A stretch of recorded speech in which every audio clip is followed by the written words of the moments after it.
Bismillahirrahmanirrahim. Assalamualaikum warahmatullahi wabarakatuh. Alhamdulillahirabbil alamin wa bihi nasta'inu ala umuri dunya waddin. Wassalatu wassalamu ala asyrafil anbiya'i wal mursalin wa ala alihi wa ashabihi ajma'in. Amma ba'du. Pertama-tama marilah kita panjatkan kehadirat Allah Subhanahu wa taala yang mana telah melimpahkan rahmat dan segala karunia-Nya. Salawat serta salam tak lupa kita junjungkan kepada Nabi besar Muhammad sallallahu alaihi wasallam. Allahumma sholli ala sayyidina Muhammad wa ala ali sayyidina Muhammad. Baiklah, perkenalkan nama saya Nurlaili Rahmiseta. Saya mahasiswa STAI Ibnu Sina Batam, semester 4 Pendidikan Agama Islam. Video ini saya buat untuk memenuhi tugas UTS mata kuliah Qiraatul Kutub dari Bapak dosen Bayu Mujrimin MPDI. Baiklah teman-teman, di video ini saya akan menjelaskan tentang fardunya wudhu dan yang membatalkan wudhu. Baiklah teman-teman, di sini saya akan menjelaskan dua fasal. Yang pertama yaitu fasal tentang fardu wudhu dan fasal yang kedua adalah fasal tentang yang membatalkan wudhu. Baik, saya akan menjelaskan fasal yang pertama dulu, yaitu fasal tentang fardu wudhu. Bismillahirrahmanirrahim. Faslun, bab furudul wudhu'i sittatun. Fardu wudhu ada 6. Al-awwalu yang pertama an-niyatu niat. Nah, sebelum kita lanjut, saya akan menjelaskan tentang apa sih itu rukun atau fardu dan apa sih itu wudhu. Nah, di sini fardu atau rukun adalah segala sesuatu yang harus kita kerjakan. Nah, sedangkan wudhu yaitu adalah membersihkan anggota tubuh untuk bersuci dari hadas kecil dengan menggunakan air yang suci lagi mensucikan. Di setiap ibadah, kita harus memulai dengan niat. Begitu pula dengan wudhu. Wudhu juga harus dimulai dengan niat. Sebagaimana sabda Nabi Sallallahu Alaihi Wasallam, la tuqbalu salatu man ahdatha hatta yatawadda'u. Yang artinya, tidak diterima salat orang yang berhadas sampai ia berwudu. Hadis riwayat Bukhari dan Muslim. Al-Mawardi mendefinisikan niat dengan qasdu syai'in muqtarinan bi fi'lihi, yaitu menyengaja sesuatu berbarengan dengan pelaksanaannya. Nah, oleh karena itu, berniat dalam wudu harus dibarengkan dengan pelaksanaannya, yaitu ketika membasuh muka. Karena membasuh muka merupakan hal pertama yang dilakukan dalam berwudu, seperti halnya solat, yaitu niat solat yang harus berbarengan dengan takbiratul ihram. Demikian juga Allah berfirman di dalam Al-Quran yang berbunyi, A'udzu billahi minasyaitonir rajim. Bismillahirrahmanirrahim. Ya ayyuhalladzina amanu idza qumtum ila sholati faghsilu wujuhakum wa aydiyakum ilal marafiqi wamsahu biru'usikum wa arjulakum ilal ka'bain. Yang artinya, hai orang-orang yang beriman, apabila kamu hendak mengerjakan sholat, maka basuhlah mukamu dan tanganmu sampai dengan ke siku, dan sapulah rambutmu, basuhlah kakimu sampai dengan kedua mata kaki. Quran Surah Al-Ma'idah ayat 6. Nah, sebagaimana lazim niat wudu orang-orang Islam di seluruh dunia, inilah bacaan niat ketika hendak berwudu. Bismillahirrahmanirrahim. Nawaitul wudu'a li raf'il hadathil asghari lillahi ta'ala.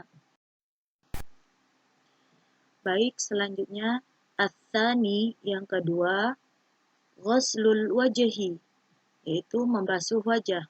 Nah, fardu yang kedua adalah membasuh wajah. Adapun wajah mempunyai batasan, yaitu dari pangkal kening hingga ujung dagu. dan di antara dua anak telinga. Maka batasan itu harus terkena air saat kita membasuh wajah kita. Membasuh muka seluruhnya dari batasan rambut sampai ke dagu dan dari batas telinga kanan sampai ke telinga kiri.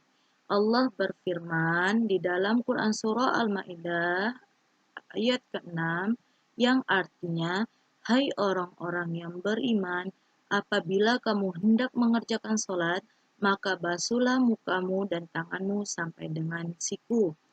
Nah, jika seseorang memiliki jenggot yang tebal, maka cukup membasuh luarnya saja, sesuai dengan hadis Rasulullah Shallallahu Alaihi Wasallam bahwa beliau berwudu, maka beliau mengambil seciduk air lalu membasuh mukanya. Hadis riwayat Bukhari. Satu cidukan air tidak cukup untuk membasuh dagu karena tebalnya jenggot beliau yang mulia. Nah, baik selanjutnya. Ats-tsalisu yang ketiga, ghuslul yadaini ma'al mirfaqaini. Membasuh kedua tangan sampai dengan ke siku. Nah, fardu yang ketiga ini adalah membasuh kedua tangan sampai ke siku, yaitu membasuh kedua tangan kita dimulai dari ujung jari sampai ke siku, sampai ke ujung siku, atau sebaliknya tidak masalah. Yang terpenting adalah tidak ada sesuatu apapun yang menghalangi air masuk ke kulit.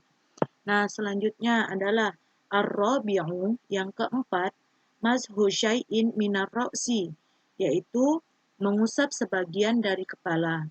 Nah, fardu yang keempat ini adalah mengusap sebagian dari kepala, yaitu mengusapkan air ke kepala. Diperbolehkannya hanya mengusap rambut, asalkan rambut yang diusap tidak melebihi dari bagian kepala, seperti ujung rambut panjang pada wanita. Allah berfirman di dalam surah Al-Ma'idah ayat 6, yaitu yang artinya, dan sapulah kepalamu. Nah, sesuai dengan hadis Rasulullah Sallallahu Alaihi Wasallam bahwa Rasulullah Sallallahu Alaihi Wasallam berwudu lalu mengusap jambul dan atas serbannya. Hadis riwayat Muslim.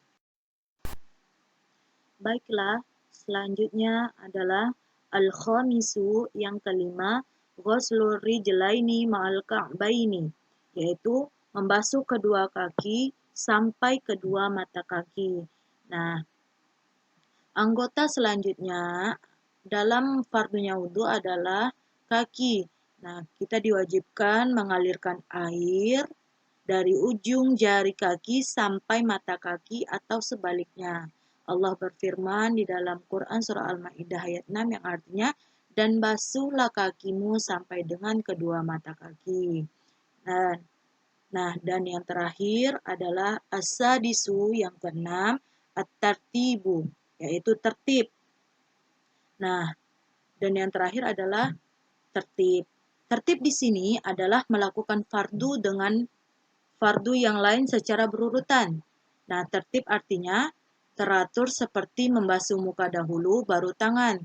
Tidak boleh sebaliknya sesuai dengan yang diajarkan Allah dalam ayat yang telah kita jelaskan tadi. Dan hadis Rasulullah Sallallahu Alaihi Wasallam bahwa beliau tidak berwudu kecuali dengan tertib. Nah, maka jika telah melakukan fardu-fardu yang disebutkan atau dijelaskan tadi, maka sahlah wudhu kita dan kita boleh melakukan sholat, memegang Al-Quran atau ibadah-ibadah lain yang diharuskan atau disunahkan berwudhu sebelumnya. Nah, baik teman-teman, selanjutnya di sini saya akan menjelaskan fasal yang kedua, yaitu tentang yang membatalkan wudhu. Bismillahirrahmanirrahim. Faslun. Bab nawaqidul wudu'i arba'atu asya'a. Hal-hal yang membatalkan wudhu yaitu ada 4 perkara. Al-awwalu, yang pertama, al-khariju min ahadis sabilaini min kubulin au duburin rihun au ghairuhu ilal mani.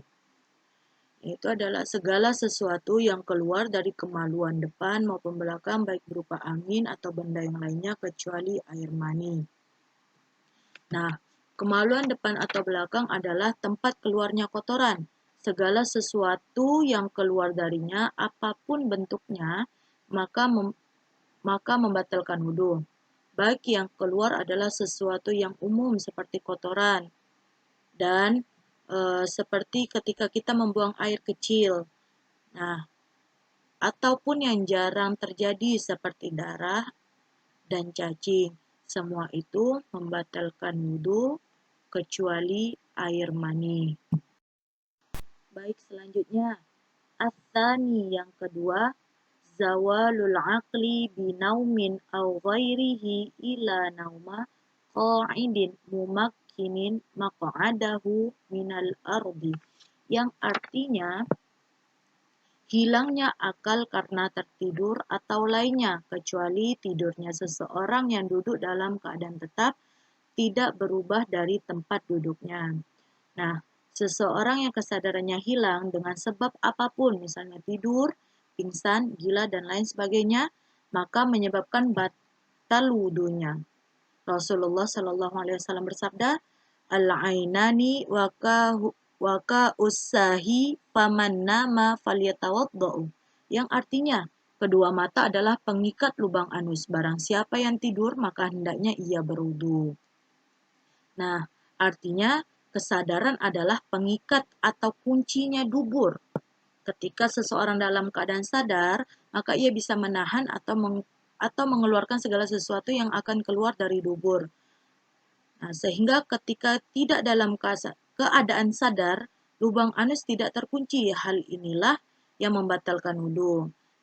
Tetapi ketika kesadaran hilang disebabkan tidur dengan menempelkan pantat ke tempat duduknya seperti tidur dengan duduk bersila, maka wudhunya tidak batal.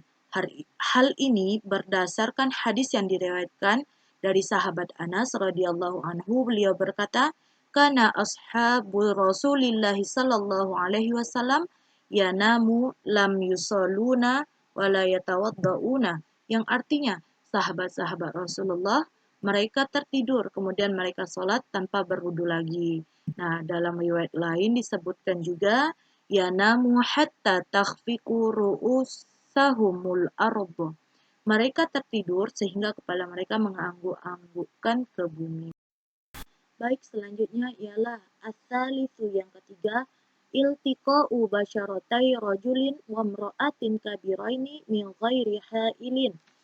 Yang artinya adalah bersentuhan antara kulit laki-laki dengan wanita yang telah dewasa dan keduanya itu tidak ada hubungan mahram.